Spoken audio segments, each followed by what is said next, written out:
আল্লাহ তাবারাকা ওয়া তাআলা বলেন, কুল ইন্নাল মাউতাল্লাযী তাফিররুনা মিনহু ফাইন্নাহু মুলাকীকুম সুম্মা তুরাদ্দুনা ইলা আলিমিল গায়বি ওয়াস শাহাদা। তুমি যতই পালাবার চেষ্টা করছো না কেন, আজরাইল একদিন তোমার সামনে আসবে, তোমার জান কবজ করবে, আর তারপরে আল্লাহর কাছে যখন পৌঁছাবে, আল্লাহ তোমার জীবনে যা কিছু ঘটেছে সব কিছু আল্লাহ তোমাকে জানিয়ে দেবে। অতএব তোমার কাছে গোপন বলতে কিছু থাকবে না, আল্লাহ তোমার কাছে সব তোমার প্রকাশ করে দেবে।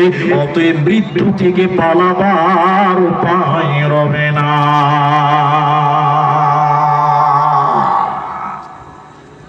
একটা লোকের খুব শরীর খারাপ, অনেক অসুস্থ, রোগ ধরতে পারছে না। রায়গঞ্জ ডাক্তারখানা থেকে, মেডিকেল কলেজ থেকে রেফার করে দিয়েছে মালদা যান, এখানে হবে না। যে লোকটা অসুস্থ হয়েছে বয়োবৃদ্ধ মানুষ, ছেলেদেরকে বলছে চরে বাপ মালদা যাই, বাঁচতে তো হবে। ছেলেরা মালদা নিয়ে গেছে। মালদা ডাক্তারকে বাবু চেক আপ করার পরে বলছে চাচা তোমার এখানে হবে না, তোমাকে বহরমপুর যেতে হবে। চাচা বলছে চরে বাপ, ছেলেদেরকে বলছে বাঁচতেই হবে। বহরমপুর ডাক্তারখানা যখন গিয়েছে, ডাক্তার চেক আপ করে বলছে তোমাকে হবে না, কলকাতা পিজি যেতে হবে। পিজিতে ডাক্তার বলছে হবে না, তোমাকে ভেলুর যেতে হবে। 2 লক্ষ টাকা খরচ করে বাঁচার জন্য ভেলুর যাচ্ছে, কিন্তু ভেলুর যাওয়ার সঙ্গে সঙ্গে আজরাইল তার সামনে এসে দাঁড়িয়ে গেছে। তুমি মৃত্যু থেকে যতই পালাবার চেষ্টা করো না কেন, মত একদিন তোমাকে ছাপ্পা মেরে ধরবে। মৃত্যু থেকে পালাবার ক্ষমতা পৃথিবীর কারো হবে না। আল্লাহ তাবারাকা ওয়া তাআলা বলেন, কুল্লু নাফসিন যায়িকাতুল মাউত সুম্মা ইলাইনা তুরজাউন। প্রত্যেকটা নাফসের মৃত্যুর স্বাদ গ্রহণ করতে হবে, মৃত্যুটা চাটতে হবে, চেক করতে হবে, স্বাদ গ্রহণ করতে হবে। শুধু তাই নয়, আল্লাহ বলছে তোদের আমার কাছে আসতে হবে, আর আমার কাছে তোদের হিসাবটা দিতে হবে। অতএব মৃত্যু থেকে পালাবার মতন ক্ষমতা পৃথিবীর কারো হবে না। এই দুনিয়াতে এসেছো মানে পালাতে হবে। এ দুনিয়া रहने के लिए नहीं है बल्कि जाने के लिए आना है। अगर रहने के लिए आना तो जगह ही नहीं मिलता। এই পৃথিবীতে কেউ থাকার জন্য আসেনি। এই পৃথিবী যদি থাকার জন্য হতো, আজকে হযরতে আদম আলাইহিস সালামকে দেখতে পাওয়া যেত, হযরতে মূসাকে দেখতে পাওয়া যেত, নবী মুহাম্মদুর রাসূলুল্লাহ সাল্লাল্লাহু আলাইহি ওয়াসাল্লাম কেউ দেখতে পাওয়া যেত। অতএব পৃথিবীতে কেউ থাকার জন্য আসেনি। অতএব মৃত্যুর স্বাদ গ্রহণ করতে হবে।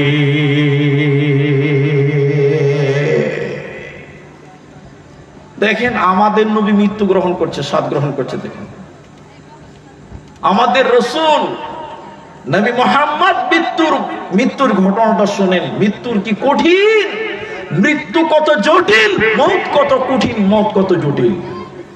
আল্লাহর নবী বুধবার বৃহস্পতিবার তার শরীরে জ্বর, নবীজির শরীরে জ্বর। বৃহস্পতিবার গেছে, শুক্রবার গেল, শনিবার গেল, এই করে করে 3-4 দিন যায়। যতদিন যাচ্ছে মা আমার নবীজির জ্বর আরো বাড়ছে, আরো বাড়ছে। নবীজি আরোগ্য লাভ করেন না।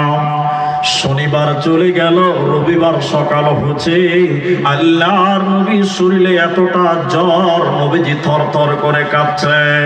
সারাদিন জ্বর এত, নবীজির শরীরে তরতর করে কাঁপছে।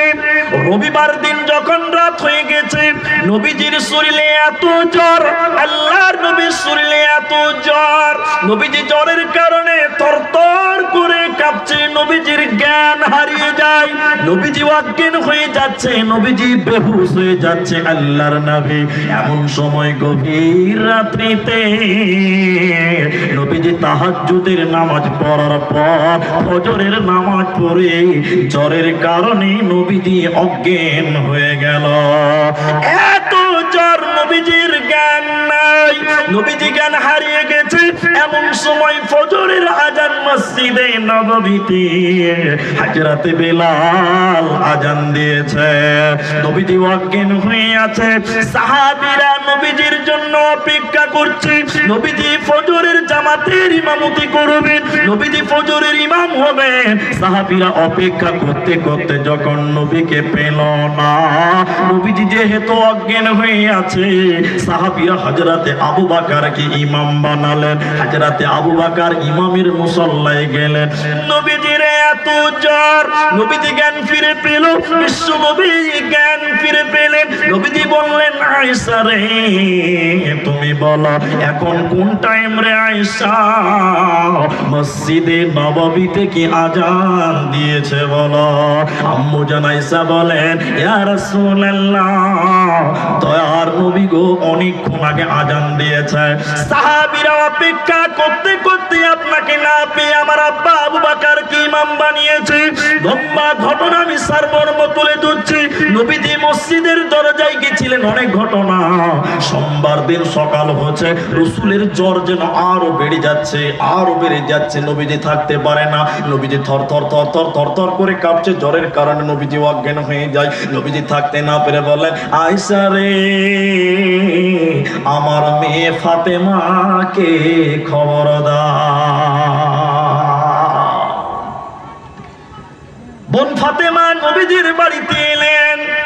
নবীজি ফাতেমাকে কিছু বলেছিলেন, হাদিসের বর্ণনায় আছে। আল্লাহর নবী এত জ্বর, আম্মা জান আয়েশা বলছেন, রাসূল আমার এই উরুরানের উপরে মাথা দিয়ে আছে, আর আমি পাতিলা থেকে কাপড় ভিজিয়ে রাসূলের কপালটা বারবার মুছে দিচ্ছিলাম। নবীজি কখনো জ্ঞান হারা পা হয়ে যাচ্ছেন, নবীজির এত জ্বর। নবীজি ইশারা করলেন, আয়েশা রে মুখে দুর্গন্ধ মনে হচ্ছে রে আয়েশা, মিসওয়াক চিবিয়ে দাও, দাঁতন চিবিয়ে দাও। আম্মা জান আয়েশা বলেন, আমি নিজের মুখে দাঁতন চিবিয়ে দিলাম। ওই দাঁতন রাসূলের মুখে ব্যবহার হলো। নবীজির মৃত্যুর পূর্বে বুকের ব্যথা, বুকের জ্বালা, মৌতের জ্বালা, মৌতের ব্যথা, নবীজি দোয়া করছেন, আল্লাহুম্মা রাফিকাল আলা, আল্লাহুম্মা রাফিকাল আলা, ইন্না লিল মাউত লা সাকারাত। নবীজি বলছেন, আয়েশা রে মৃত্যুর জ্বালা, মৃত্যুর ব্যথা, মৃত্যুর যন্ত্রণা মনে হচ্ছে উহুদ পাহাড়টা আমি নবীর বুকের উপরে চাপিয়ে দিয়েছে রে আয়েশা। বুকের উপরে যেন উহুদ পাহাড় চাপিয়ে দিয়েছে। আয়েশা মৃত্যুর জ্বালা বড় কঠিন, মৌতের জ্বালা বড় কঠিন। আল্লাহর নবী বুকের ব্যথা নিয়ে মৃত্যুর যন্ত্রণা কাঁপতে কাঁপতে নবীজি যখন বিদায় হয়ে যায়, মৃত্যুর অন্তিম কালে নবীজি বলেছিলেন, উম্মাত আসসালাত আসসালাত ওয়া মা মালাকাত আইমানুকুম, নামাজ নামাজ, আমার উম্মত নামাজ ছাড়বে না। নবীজি মৌতের জ্বালা কষ্টের বিবরণ নবীজি দিয়ে পৃথিবীর মায়া ছেড়ে চলে যান। 12 রবিউল আউয়াল সোমবারের দিনত রাসূলুল্লাহ আমার মাঝত নাই।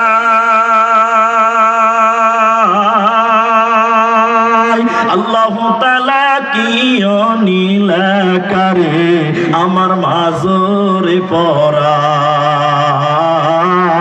আল্লাহু তাআলা কি নীলাকারে আমার মাজরে পরায়।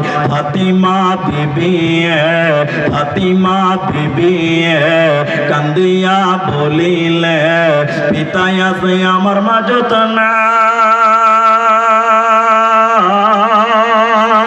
দয়ার আল্লাহ কি নীলাকারে আমার মাজরে পড়া। নবীজি বুকের মৃত্যুর জ্বালা নিয়ে পৃথিবী থেকে বিদায় হয়ে যায়। এত দামি মানুষ পৃথিবীতে আর কেউ আসবে না। এরকম মহান, আদর্শবান, চরিত্রবান যিনি মানুষের জন্য এসেছিলেন, সেই রকম ব্যক্তি বলছেন মৃত্যুর জ্বালা বড় কঠিন, মৃত্যুর যন্ত্রণা বড় কঠিন। দাদিকে মরতে দেখেছেন কোনোদিন? দাদিকে বলছে দাদির বুকটা উঁচু হয়ে গেছে, দাদুর বুকটা উঁচু হয়ে গেছে। বলি স্যার, আমার দাদা যখন মারা যায় বুকটা ফুলে গেছে, আর যখন দম যাচ্ছে ভিতর থেকে আওয়াজ হচ্ছে। গত বছর ফেব্রুয়ারিতে সম্ভবত হবে, হ্যাঁ, বিশেষ জালসা দিনাজপুরে একটা মিরাপাড়া মাদ্রাসা, এই কুসুমন্ডি মিরাপাড়া মাদ্রাসাতে ডেটটা ক্যান্সেল করলাম আমি। যেদিন আমি গেলাম আসাম সেদিন আমার দাদি সিরিয়াস, তো ফোন করলো, তো আমি ডেটটা ক্যান্সেল করে চলে গেলাম। মারাই গেছে আমার দাদি। আমি দেখলাম জীবিত মানুষ, কোনো কথা বলে না, বড় বড় করে শ্বাস নিচ্ছে, আর ভিতর থেকে গড়গড় গড়গড় করে আওয়াজ। কেউ শুনেছেন ভাই এরকম আওয়াজ? মুলি সাহেব এরকম আওয়াজ হয় কেন? শুনেন আপনি, আমি বলছি আর আপনি হাত পেতে দেখেন, মানুষের ভিতর থেকে শ্বাস বের করা এবং নেওয়ার জন্য 8 থেকে 9টা রাস্তা আছে। একটু গুনে দেখি আমরা সবাই, গুনি। 2টা চোখ আছে, 2টা চোখ ভিতরের সঙ্গে কানেকশন আছে না নাই? হ্যাঁ না বলুন। 2টি কান আছে, তাহলে কটা হলো?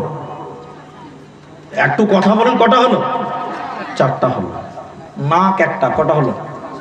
মুখ একটা, কটা হলো? পেশাবের রাস্তা, পায়খানার রাস্তা।